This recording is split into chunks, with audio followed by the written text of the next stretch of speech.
አብዛኞቹ ወንዶች የሚወዷትን ሴት ለማግኘት በሚሞክሩበት ጊዜ የሚሰሩት ትልቁ ስህተት እሷን እንደ ብቸኛ የዓለም ንግስት አድርገው ማየት ነው። ይህቺ ሴት ካመለጠችኝ ሌላ አላገኝም ብለህ ማሰብ ስትጀምር ሳታስበው ፍርሃትህን፣ ተስፋ መቁረጥህንና በራስ አለመተማመንህን በባህሪ ማሳየት ትጀምራለህ።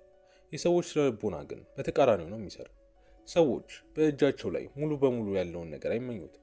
ይልቁንም ለማግኘት የሚታገሉለትንና ፈታኝ የሆነውን ነገር አብዝተው ይፈልጋሉ።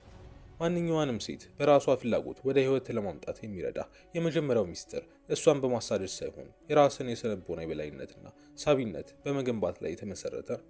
በዚህ የመጀመሪያ ክፍል ውስጥ የመጀመሪያውና ኃያሉ ህግ የጥበት አስተሳሰብን ሙሉ በሙሉ ማስወገድ። አንዲት ሴት በምትቀርብበት ጊዜ ብቸኛዋ ሴት እሷ ናት የሚል ስሜት ላይ ሳትሆን ህይወትህ በብዙ አማራጮችና እድሎች የተሞላ እንደሆነ በውስጥህ እመን። ይህ አስተሳሰብ ሲኖርህ ከእሷ ጋር በሚኖርህ ግንኙነት ላይ አትጨነቅም፣ አትለምንም፣ ወይም እሷን ለማስደሰት አትሯሯጥ። ሁለተኛው ጥበብ የራስን ዋጋ ከሴቷ ምላሽ ጋር አለማያያዝ። እሷ ፈገግ ስላለችልህ የምትደሰት ወይም ደግሞ መልእክት ስላላከችልህ የምትበሳጭ ከሆነ የስሜት ቁልፍህን ሙሉ በሙሉ በእሷ እጅ ሰጥተሃል ማለት ነው።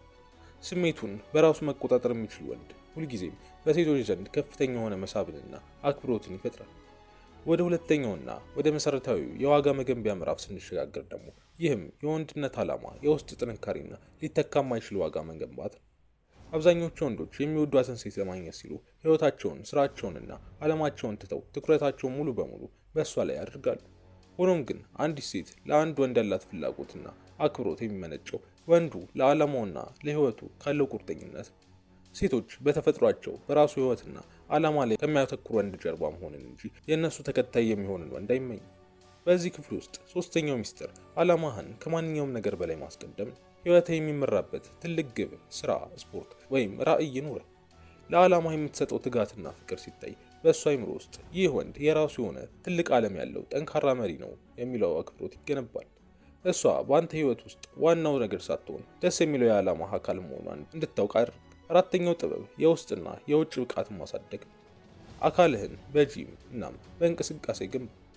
አለባበስህንና የራስህን እንክብካቤ አሻሽል። እንዲሁም አይምሮህን በእውቀት አበልጽግ። አንተ በራስህ የምታፈሰው እያንዳንዱ ጥረትና የላቀ ደረጃ በቃላት የማትገልጸውን ከፍተኛ ወንድነት ማግኔቲዝምን ያመርታል። የራስህን ዋጋና ዓላማ በከፍተኛ ደረጃ ስትገነባ እሷን ለማግኘት አትታገል። ይልቁንም እሷ በአንተ ዓለም ውስጥ ለመካተት በራሷ ፍላጎት እንድትጣጣር ታደርጋታለህ። ወደ ሶስተኛውና ወደ ተግባራዊ የግንኙነት ምዕራፍ ስንሸጋገር ደግሞ ይህም የንግግር ጥበብ በጨዋታ መካከል የሚፈጠር ውጥረትና የመፈታተን ስለንቦና ነው። አንዲት ሴት ለአንድ ወንድ የምታሳየው የስሜት መሳብ የሚፈጠረው በምክንያታዊና በሎጂካል ውይይት ሳይሆን በሚፈጠረው የስሜት መነቃቃት። አብዛኞቹ ወንዶች ከሚወዷት ሴት ጋር ሲያወሩ አስደሳችና ጥሩ ወንድ ለመሆን በመሞከር እንደ ቃለ መጠይቅ አይነት ጥያቄዎችን ብቻ ያበዛሉ። ይህ ደግሞ ንግግሩን አሰልችና የጓደኝነት መንፈስ ያለው ያደርገዋል። በዚህ ክፍል ውስጥ አምስተኛው ሚስጥር ተጫዋችና ፈታኝ መሆን። ሁሉንም የምትናገረውን ነገር ወዲያውኑ አትደግፍ ወይም አታስደስታት። በመጠኑ በጨዋታ መልክ ቀልድ እየቀላቀልክ ተቆጣጣሪነቷን ፈትናል። ለምሳሌ ሁልጊዜ እንዲግትር ነሽ እንዴ?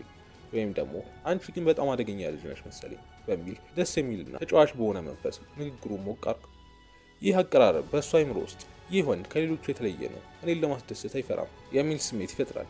ስድስተኛው ጥበብ የስሜት ውጥረትን የመፍጠርና የመቆጣጠር ችሎታ። በንግግራችሁ መካከል ረጋ ያሉ የጸጥታ ክፍተቶችን ተጠቀም፣ ወይም ፖዝስ ማለት ነው። ሳትቸኩል በአይንህ ውስጥ እያየ የሰከነ ፈገግታን አሳይ። ንግግሩ በጣም ደስ የሚል ደረጃ ላይ ሲደርስ እንኳን አንተ የመጀመሪያ ሆነ ንግግሩን ወይም ጨዋታችሁን አቋርጥ። ይህንን ስታደርግ በእሷ ዘንድ ጥልቅ የሆነ የመጓጓት ስሜትን ታስቀራል። ለምን ውይይቱን ጨረሰ በሚል አይምሮዋ ስለ አንተ ይበልጥ እንዲያስብና ቀጣዩን ግንኙነት በራሷ ፍላጎት እንድጠብቅ ያደርጋታል። ታዲያ ወደ አራተኛውና ወደ የበላይነት ምዕራፍ ደግሞ ስንሸጋገር ይህም ፈተናዎችን በብልሃት ማለፍ፣ የወንድነቱን ወሰኖች ማጽናትና ዋጋህን አለማስደፈር ነው። አንዲት ሴት ለአንተ ያላት ፍላጎት እየጨመረ ሲመጣ ሳታስበው የስነ ልቦና ፈተናዎችን መላክ ትጀምራለች። ይህ ተፈጥሯዊ ባህሪያ ሲሆን ዓላማውም ይህ ወንድ እውነት በራሱ የሚተማመን ጠንካራ ወንድ ነው ወይስ በትንሽ ነገር የሚናጋ ደካማ ነው የሚለውን ለማረጋገጥ ነው።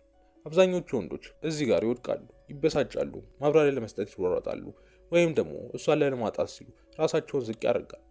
በዚህ ክፍል ውስጥ ሰባተኛው ሚስጥር ፈተናዎቿን በሰከነ ቀልድና ባልተጨናነቀ ስሜት ማለፍ ነው። እሷ በቃላት ልታበሳጭህ ወይም ልትፈትንህ ስትሞክር በፍጹም አትከላከል ወይም አትበሳጭ። በምትኩ በሰከነ ፈገግታ፣ በትንሽ ቀልድ ወይም ነገሩን ወደ እሷ በመመለስ እለፍ።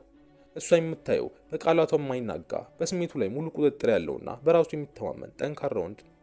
ስምንተኛውና ወሳኙ ጥበብ የማይጣሱ የወንድነት ወሰኖች ይኑሩህ ነው። እሷ ሰዓት ካላከበረች፣ አክብሮት የጎደለው ባህሪ ካሳየች ወይም በስሜት ልትጫወትበት ካሰበች በፍጹም አትታገስ። በቁጣ ሳይሆን በረጋና በጸና አቋም ይህ ባህሪ ላንተ እንደማይሰራ በድርጊት አሳየ። አስፈላጊ ከሆነም ትኩረትህንና ጊዜህን ወዲያውኑ ወደ ኋላ ሰብስብ። አንዲት ሴት በፈለገችው ጊዜ ልትጫወትብህ እንደማትችልና ጠንካራ ወሰን እንዳለ ስታውቅ ለአንተ ያላት አክብሮትና የመሳብ ፍላጎት በከፍተኛ ሁኔታ ይጨምራል። አሁን ወደ ስምንተኛውና ወደ ማጠቃለያው የመጨረሻ ምዕራፍ ደግሞ እንሸጋግራለን። ይህም የመጨረሻው የአስተሳሰብ ለውጥ፣ የማጣት ድፍረትና የወንድነት የበላይነት። እነዚህን ሁሉ ህጎች ከተገበርክ በኋላ ማንኛውንም ሴት በራሷ ፍላጎት እንድትከተል የሚያደርገው የመጨረሻውና ትልቁ ሚስጥር በእጅ ይገባል። ይህ ሚስጥር ቴክኒክ ወይም ስልት ሳይሆን ጥልቅ የሆነ የውስጥ ማንነት ለውጥ ነው። በዚህ የመጨረሻ ክፍል ውስጥ ዘጠነኛውና ዋነኛው መመሪያ አስፈላጊ ከሆነ ትቶ የመሄድ ድፍረት ነው።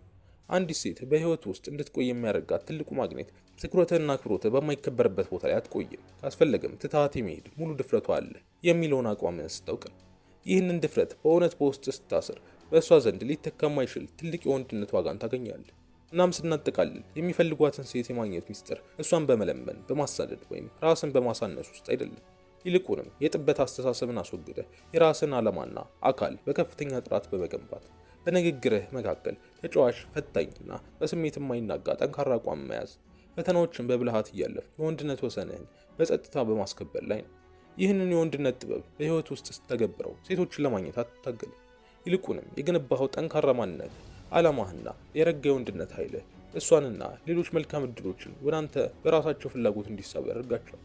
ከዚህም የበለጠ ሴቶችን ለማግኘት የሚጠቅምህ ሚስጥር ደግሞ የሴቶች ድክመቶች የሚለው መጽሐፌ ላይ ማግኘት ይችላል። ስለዚህ ከታች ባለው ሊንክ ቴሌግራሜ ላይ ጠይቀኝ። ሰላም።